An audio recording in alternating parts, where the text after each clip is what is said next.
Hello there, Capricorns. I hope you all are doing well. I feel like for many of you, releasing old demons, releasing old karma, and walking into a new phase in your life, starting something over, starting something new. I feel like those energies are very indicative in this card, okay? So, it's going to be a really, really good month, and I feel like you're getting some type of revelation. You're getting some type of you can call it psychic hits, if you will. What I feel is like revelations, premonition, or even a holistic understanding of a situation and knowing how it has affected you in the past so that you can vow to yourself to not let it affect you in the future. So I feel like this spread is bringing about a breath of fresh air for many, many, many of you, okay? When I was shuffling out this card, this spread, what I saw was, I saw like a scarecrow. I saw a scarecrow. So there's this road, right? And there's this big mansion. It's like a white marbled mansion, really beautiful place. And then this scarecrow, he's got like a little bag on a stick, very similar to this. And he's walking away from the mansion towards the road. He's got like a smile on his face. And you can see his clothes are in tather. He's got pieces of hay. And he's also like, he's got like those strings that have been cut, like marionette strings, you know, like a puppet on a string. But they've been cut, which allows him to kind of move away from the mansion where he's been sequestering himself, or he was either forced to work for somebody under somebody else's mandates. And he felt like he didn't have a sense of agency. But now that those strings are all cut, he's starting on a new path in his life where he has like total freedom to, you know, exercise his free will to do whatever he wants, and he has like total control and that sense of agency about his future. Okay, so I feel like it's a very powerful moment and imagery, mainly because it signals, you know how you guys, your card is the devil, right? And the devil is being tied to situations, being stuck in a prison of our own making, or being stuck in a situation where we can't really see the way out. However, this is like running counter to that, because it indicates you're finally free from a burdensome situation. You're finally walking down a new path, and you're finally happy. Like, I'm very drawn to that smile on his face as he's going about his own way and, you know, feeling that sense of freedom for the very first time. The key words I'm getting from that imagery is like indenture servitude. I'm getting as well, you know, revelation. I'm getting as well freedom overall. And I'm drawn to use imagery and even words that are indicative of a situation that could be, it might seem a little bit archaic, these terms, but I feel like, you know, they're coming up for a reason, so I'm going to use them. I feel like there's a regime change, okay? Moving from one very, very oppressive regime, or like getting out from under a very oppressive situation, and then charting a new territory. And the reason why I say this is we have here the Hierophant. This is like a situation where somebody has to give a part of their harvest, a part of themselves, a part of whatever money they make, paying tribute to somebody who has that sense of entitlement. Like, you know, they're either ruling over you, and they're like, okay, you have to do it this way and only exactly this way. Or you have to, you know, on a monthly basis or on a yearly basis, pay your tribute to another person. And that was just the way things were. That was like the rule of the land, or that was like the law of the land. And no one dared to question it, okay? So like somebody is taking, I feel like, either your energy, your financial resources, and you felt like this was the only way to do things, okay? You never question the established order. The Hierophant is greatly about institutions, long-standing institutions that have been in place for a very, very long time. They're very rigid, very resistant to change, and because they've been around for so long, they might not be relevant in present time, but people don't question it because it's thought of as, this is the way things are, and this is the way we've been doing them for hundreds and hundreds of years, and this is the way things are going to be. So no one dare to really question it, okay? But it creates, I feel, a very oppressive atmosphere, and it creates almost like an unfair sense of balance when it comes to I almost feel like the poor giving to the rich, and I almost feel like, whoever's on top is exploiting the situation and exploiting the fact that others have to pay homage or have to pay tribute out of their own pockets in order to gratify somebody else on top. And so it creates a situation where things are very, very unbalanced. And if we're not talking about this in terms of, financial resources, we're talking about energy. We're talking about, spiritually, you're very drained, okay? This was a very oppressive system. Whoever is writing you, whoever is like ordering you around, or I also feel like whoever has been, I'm sensing, you're working under even. And then I'm also sensing as well family obligations, okay? And I'm also sensing like expectations from people, just because by virtue of being your family, they feel like they have the right to, dip into your financial resources. So I definitely feel in a way you guys might have been subsidizing a situation that really drained you financially, emotionally, spiritually. You were not happy. You were not happy. And you were trying to find a way out, okay? How do I maintain this? So if we're looking at, this is the Four of Pentacles. If we're looking at it in the traditional Rider-Waite deck, it's the guy holding the pentacles, one on his head, two on the floor, and then two on his hands, right? He's grasping and trying to protect everything that is his. And he's looking at this mountain, and he's like, I want to get on top of that mountain, but at the same time, I want to carry all of these resources with me. I want to carry all of these things that matter to me with me. How do I do that without, how do I successfully do that? Because if you look at all of that overgrowth, right, and if you're trekking through the forest trying to get to the mountaintop, you're going to need your hands and your feet to be free so that you can pull yourself up if you happen to fall, so that you can grasp at branches and trees to kind of like help you hoist yourself up to that top of the mountain. And you're not able to do that because you're holding on to earthly things. And I feel like this is a situation you've been pondering for quite some time. I want to get on top of the mountain, and what is really holding me back? What is really preventing me from making that move? What is really, stopping me from taking that first step? So you've been thinking about this for a long while, trying to trek to the mountain, but you're not really making any strides. And I feel like what's preventing you, or what's really hindering your path, was this. This is the Nine of Swords, okay? This is sleepless nights. Getting nightmares, overthinking, overanalyzing situations, but I also think of this card as like constantly thinking about worst case scenario, dwelling on the negatives, and the negative thought patterns. A lot of the times they turn into self-fulfilling prophecy. Okay, so it's sort of like you're in your head thinking about, how do I successfully get on top of that mountain?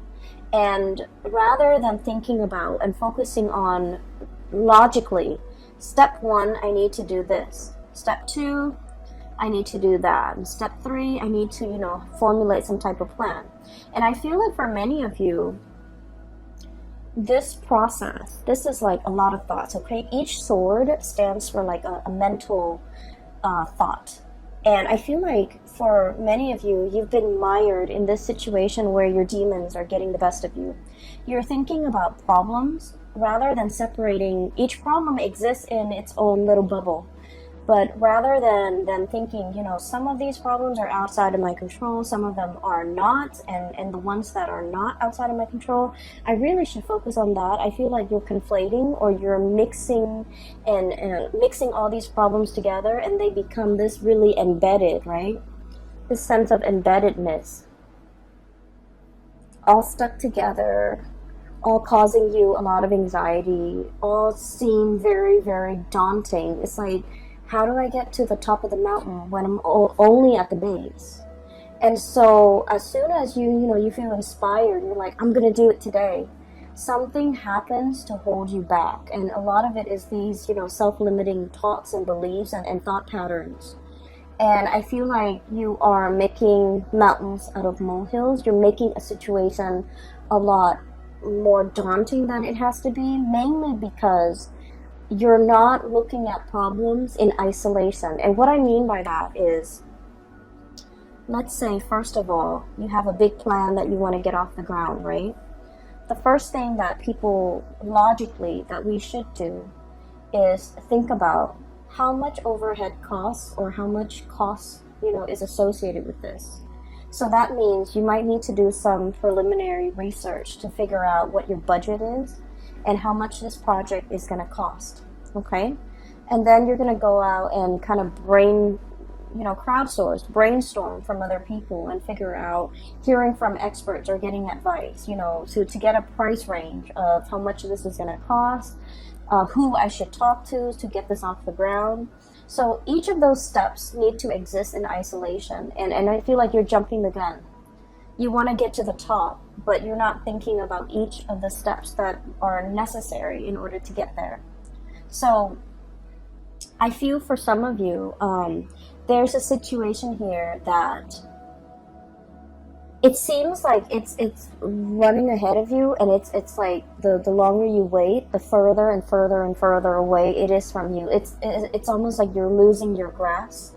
You can't really get it back. You can't really draw it back into your orbit because it's distancing itself, okay?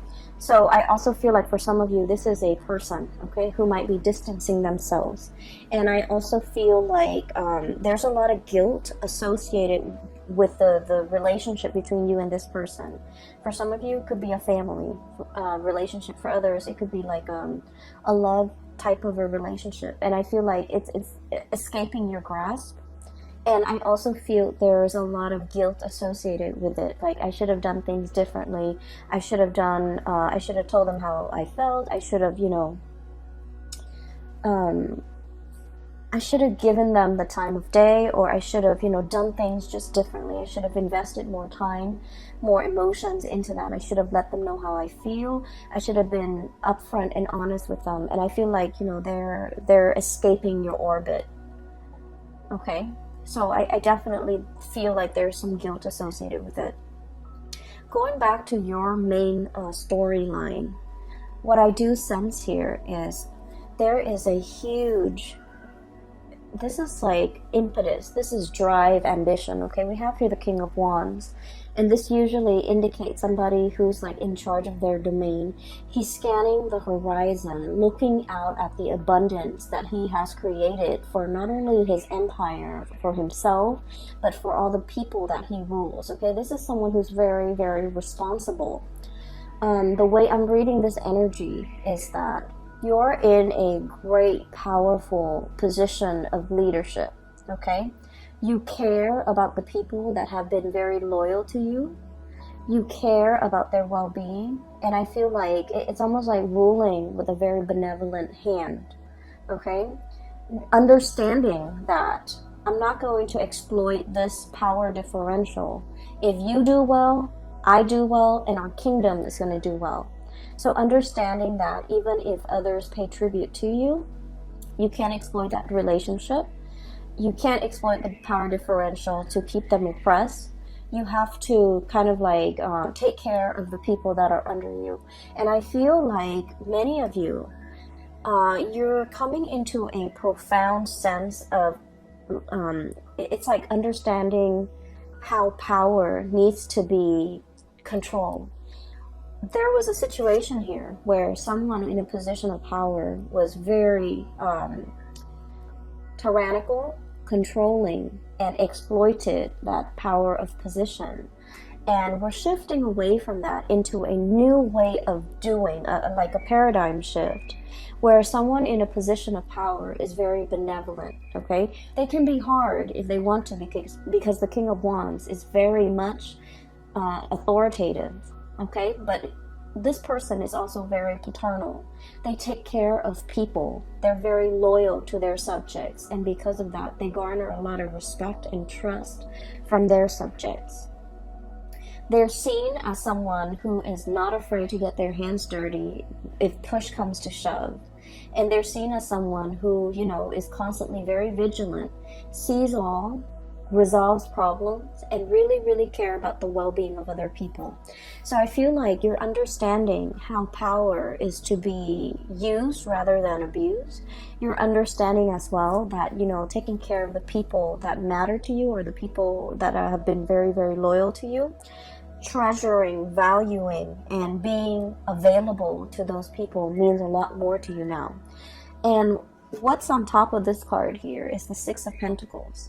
And the Six of Pentacles this is a major, major card about karma, okay? This is a situation where the poor is paying tribute to the rich to the point where they're financially, emotionally depleted, okay? Giving to a situation where you're no longer taking care of yourself.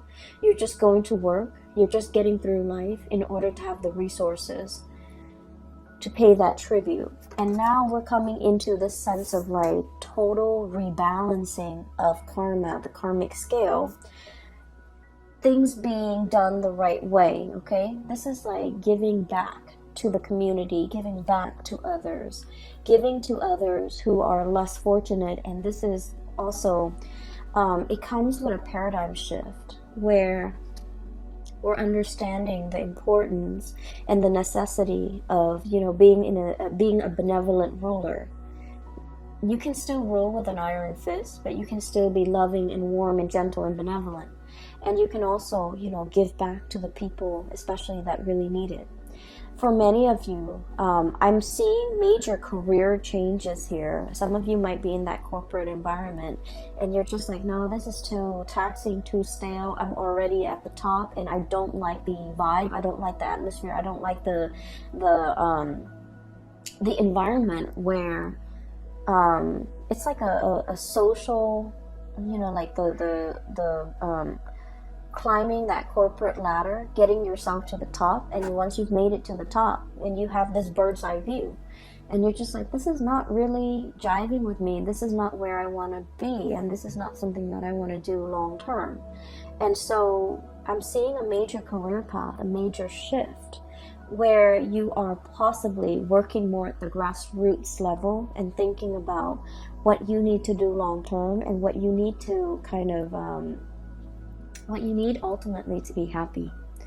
And so I'm seeing some of you thinking about a major change in your career, a major shift of focus when it comes to like how do you yield power, how a good leader is supposed to rule, how to be a good supervisor, how to be a good leader, how to, inspire others rather than like oppress others. Okay, so this is really cool. Capricorns are oftentimes like seen as people who are like very like career ladder oriented, and they're seen as people who will throw other people under the bus. And I've heard this, okay, and this is not something that I believe about you guys, Capricorn, but I feel like in the spirit of, ambition, like in the pursuit for power and wealth and prestige, we're all capable of throwing another under the bus in order to get what we want. And I feel like, being that goat on the crevices of mountains, and you never falter.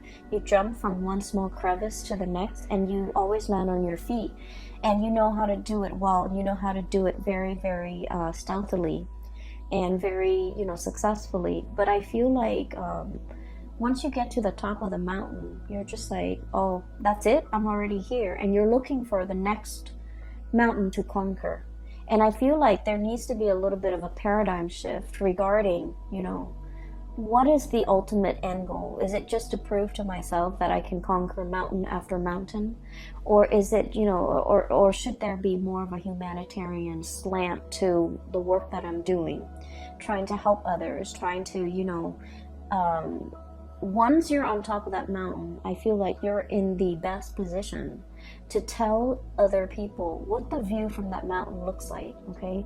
And you're able to tell others, I've been there and here's what I learned.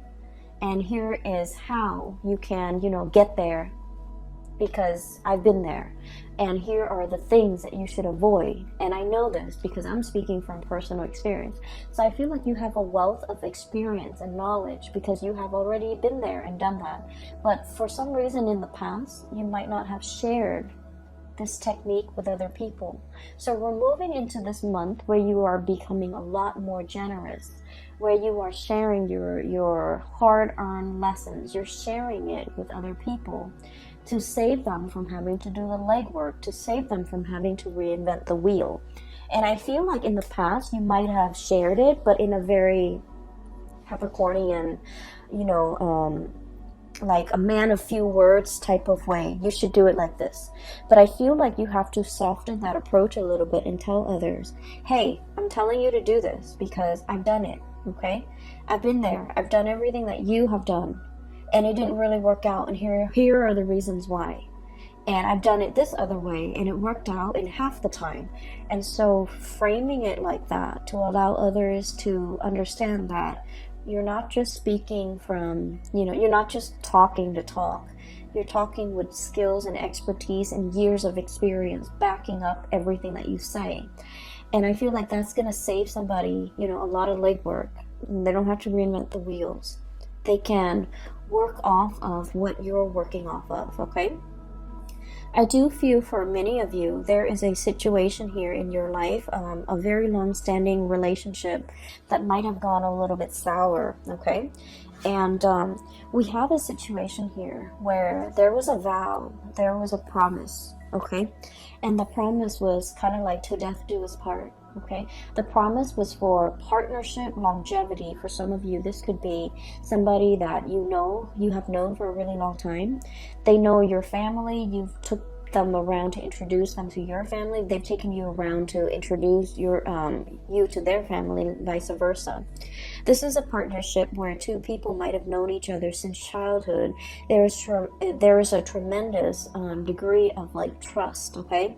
You know this person inside and out, and you trust this person wholeheartedly. They likewise know you inside and out. And then I also feel like there's a immense sense of like trust, love, respect, and the whole 9 yards, like that whole ball of it's like all the reasons that you have for caring about this person, for trusting them, everything is so like embedded, okay? Like the shared experience, the shared ambition, the shared dreams. Like the two of you feel almost as if you have been through so much together.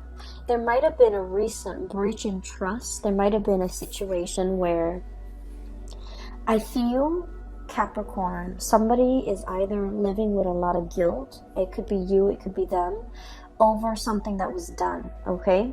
And I feel like it's sort of like, there are so many reasons why the other person trusts you and you trust the other person.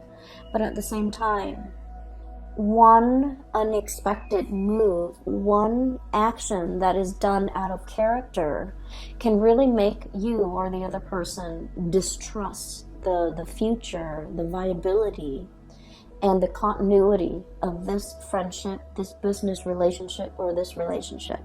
So I feel almost like there was something that was done in poor taste, in poor judgment, and it left like a bitter taste in somebody's mouth, okay? And things can never go back to the way they were. It's like everything that was said was said. You can't take back words.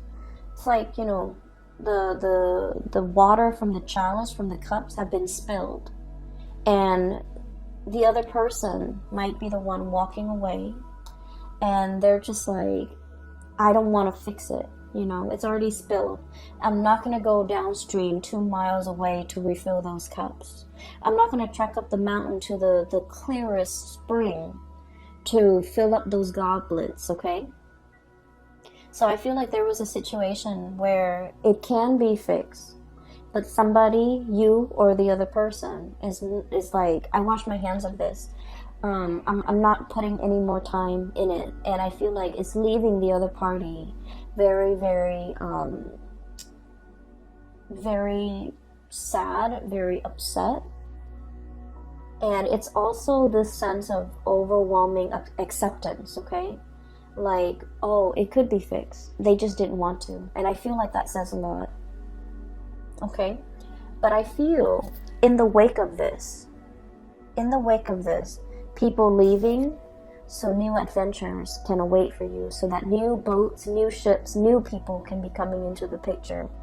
And so while this has happened, and it's not something that you want to happen, because you guys are very, very, I almost feel like you're scorpionic in the way that you value relationships, especially relationships with people that you have known your whole life, okay? You are a clinger as well to friends, lovers, past relationships where you really, really know the other person, okay? That sense of like being comfortable with the familiar, okay? I feel like a lot of people are in general, but I feel like it's more so with Scorpios. I feel like Scorpios, Leo, Cancers. And then I'm seeing that here with you guys. And what that denotes to me is out with the old, in with the new. And I feel like there's a situation here where you kind of have to reassess. You know, just because it's familiar doesn't mean it's best for me, okay? Because there are whole lands to conquer. There are whole territories and new areas that I can, you know, explore. And so wanting to, I feel like, lay the past to rest and just starting your life over, I feel like that's going to be tremendously it's going to bring a lot more prosperity for you. So you end up with the two best cards in the deck, okay? We have the Fool.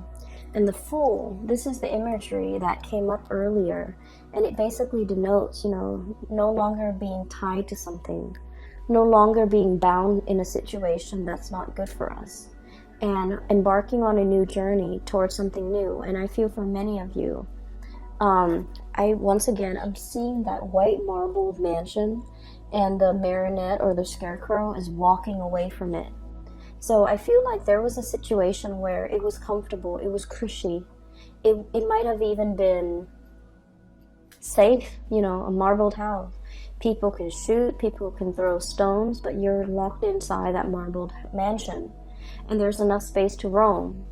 But the marble mansion can also be like an imagery of like that ivory tower, somebody who like learns things in a very intellectual way, but they were never given an opportunity to really put theory into practice. And I feel like you're finally breaking free from that ivory tower or that ivory marble mansion.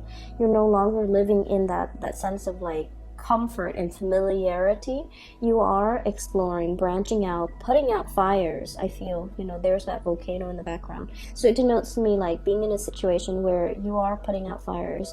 You're onto more exciting things, and you're taking everything that you have learned from the past, and I feel you're in a position where you're teaching people.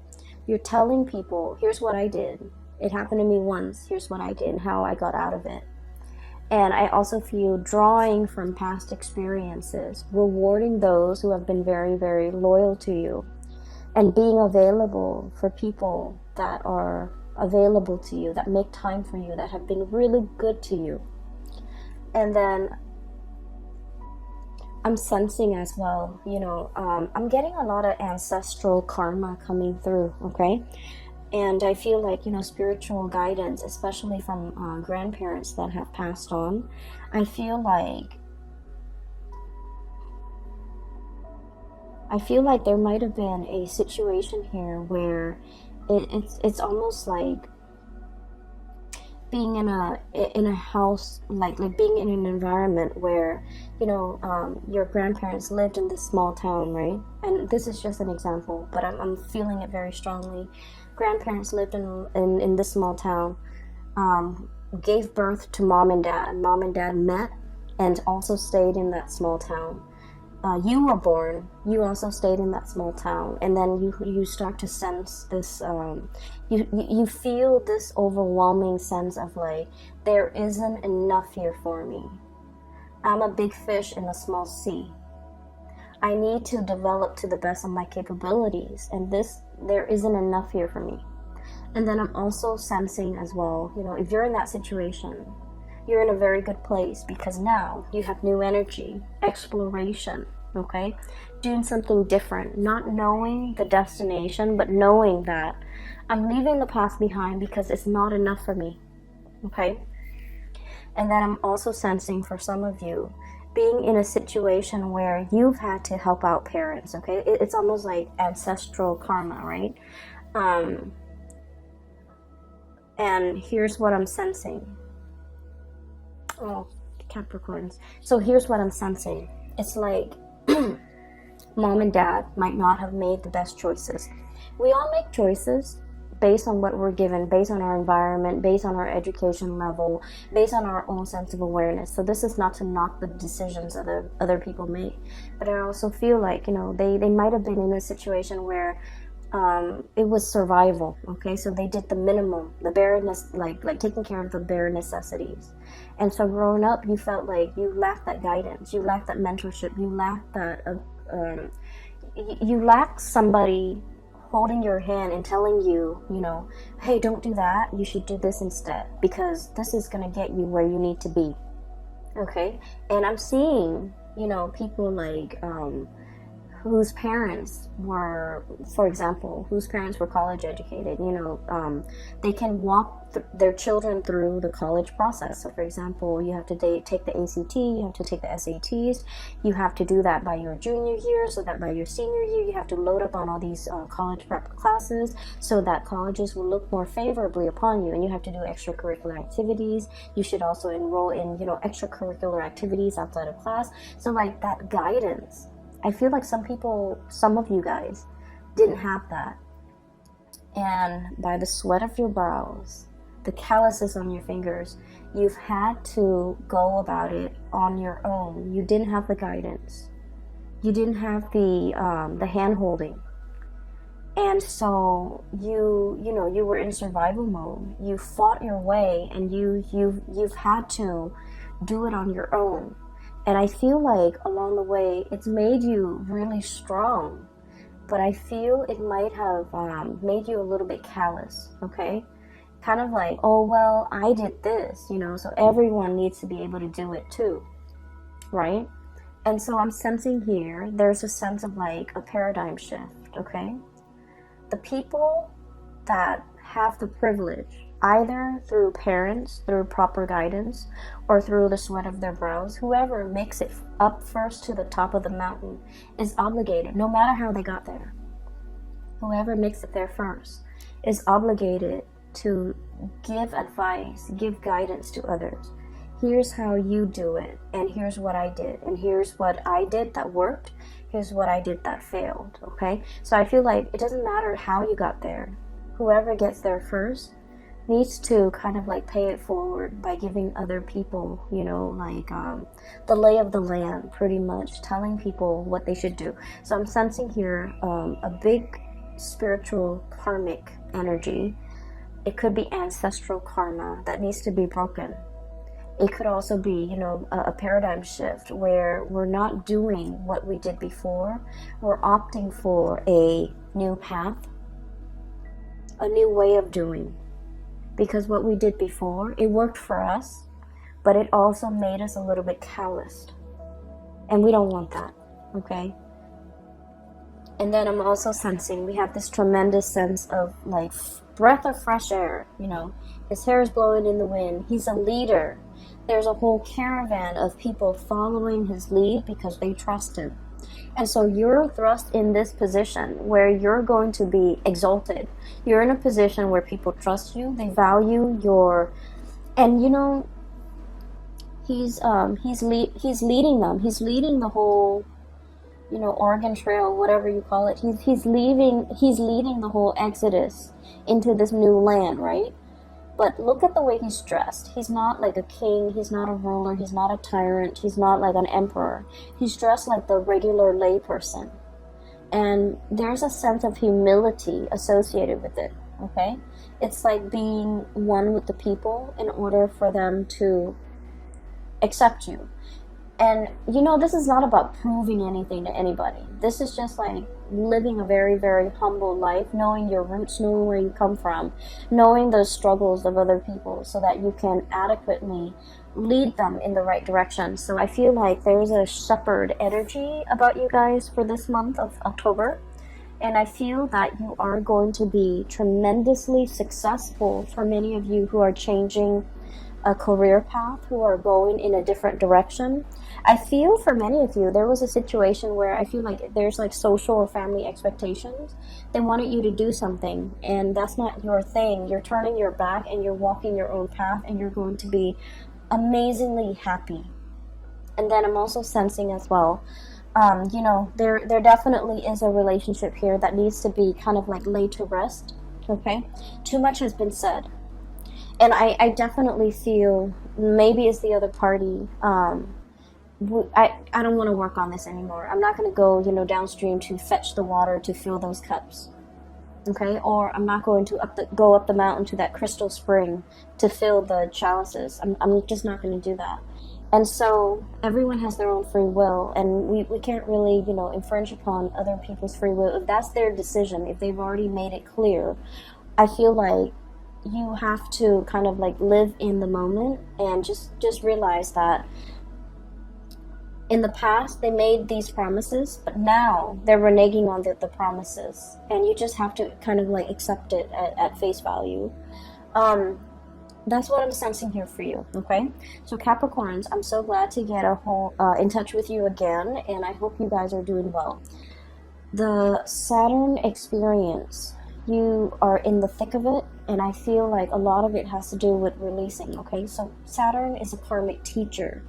It taught us, well, it has taught you guys, but it's supposed to teach us during the Saturn transit. It's supposed to teach us areas that we need to grow in, areas that we need to mature in. And it's also like a situation where responsibilities seem like they're piling on top of you, right? Financial drains for some of you, responsibilities. And we have to be strategic about who we give our time and resources and energies to, because ultimately Saturn teaches us that it teaches us our limitations. It teaches us that we are only humans. It teaches us that, you know, no matter what position we're in, we're made of flesh and blood. We can't stretch ourselves too thin. We can't pretend like we're God. We have to, you know, get back to our roots, get back to ourselves, and operate from that space of humility, okay? Because it restricts, right? It breaks us down to our pure human essence to realize that, you know, I might have the fancy car and the marble mansion, but deep down I'm still human. If I drive that car too fast and I crash into a tree, I'm going to die, right? And then it also teaches us too that, you know, I might have like $5 in the bank, and I might have like, you know, a decrepit home, but deep down I'm human. I still have my dignity, so I'm going to walk with my head up high. So it breaks down these false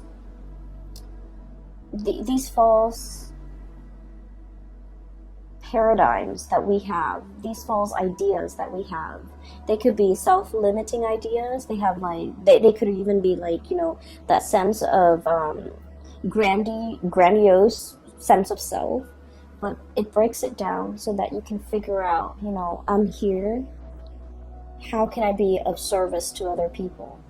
And this is, by the way, a very, very good time for many of you to do community service, to understand how you can kind of like reconnect with your fellow human beings in a spirit of service. I think like it's a really good time to do that. You know, really make the time, okay? Make it a family event if you have children. Make it a bonding experience if you have a spouse, okay? It's going to be good for you, and it's going to really heighten your sense of appreciation for what others have to go through, okay? So I just feel like, you know, community service is always a good way to give back. but it also allows you to take a peek into someone else's life, someone who might be really struggling, and to understand that, you know, it is our responsibility to do whatever we can to alleviate the difficulties and the suffering for another human being. And I feel like that's what's coming in here. It is about karma. It's about karma coming full circle, taking and then receiving, okay, being taken from and then having it come back to you. So not all is lost. This is a really powerful month, and so I want you to make the best of it, okay? So once again, I'm no longer giving private readings. If you are interested in a private reading, there is a colleague of mine. Her name is Bridget. I've included her information below if you'd like to book a reading with her. She is phenomenal, and I can't stress that enough. I wish you all the best, okay? And I'll talk to you guys soon. Take care of yourself and have a wonderful rest of September and October 2019. Bye-bye.